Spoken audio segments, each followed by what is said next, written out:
السلام علیکم، میں ہوں مسز خان اور آپ دیکھ رہے ہیں hot link news HD TV۔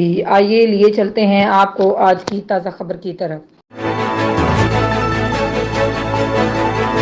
مرکزی انجمن تاجران رجسٹرڈ واقعین نے تاجروں کی معاشی قتل کے خلاف کنٹونمنٹ بورڈ کے ظالمانہ اقدام کے خلاف پریس کانفرنس کی۔ واقعین نمائندہ خصوصی ثاقب علی سے کینٹ بورڈ چھوٹے تاجروں کے خلاف غیر منصفانہ و ظالمانہ کارروائیوں کا سلسلہ بند کرے۔ کینٹ بورڈ پراپرٹی مالکان کو کمرشلائزیشن ایکٹ پر عمل درآمد پر مجبور کرے۔ ہم چیئرمین POF بورڈ سے ان معاملات کا نوٹس لینے کی اپیل کرتے ہیں۔ کینٹ بورڈ کے ناروا رویے کے خلاف مرکزی انجمن تاجران و کینٹ کی جانب سے احتجاج ریکارڈ کروانے کے لیے آگامی پریس کانفرنس سرپرست اعلیٰ ملک عمر ایاد، چیئرمین نعیم اشرف، صدر راجہ حبیب الرحمان، سینئر نائب صدر رستم ممتاز خان، نائب چیئرمین سہیل احمد، نائب صدر Qazi Zaheeruddin Babar, general secretary Rizwan Qamar, deputy general secretary doctor Israr Qureshi, صدر لالا رخ، خواجہ فیصل عباسی، شاہد صغیر مناس، صدر نواب آباد چودھری عاصم،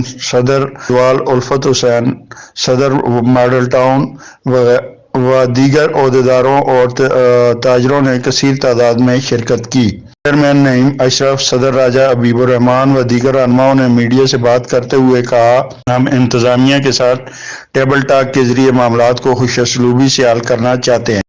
افسوسناک امر یہ ہے کہ انتظامیہ کی جانب سے ملاقات کے لیے وقت نہیں دیا جا رہا۔ کینٹ بورڈ کی جانب چھوٹے تاجروں کے خلاف یک طرفہ کارروائیوں کا سلسلہ بند نہ ہوا تو مجبوراً ہم قانون کا دروازہ بھی کھٹکھٹائیں گے اور احتجاجی تحریک کو تمام چیمبرز اور صوبائی و ملک گیر سطح تک لے کر جائیں گے۔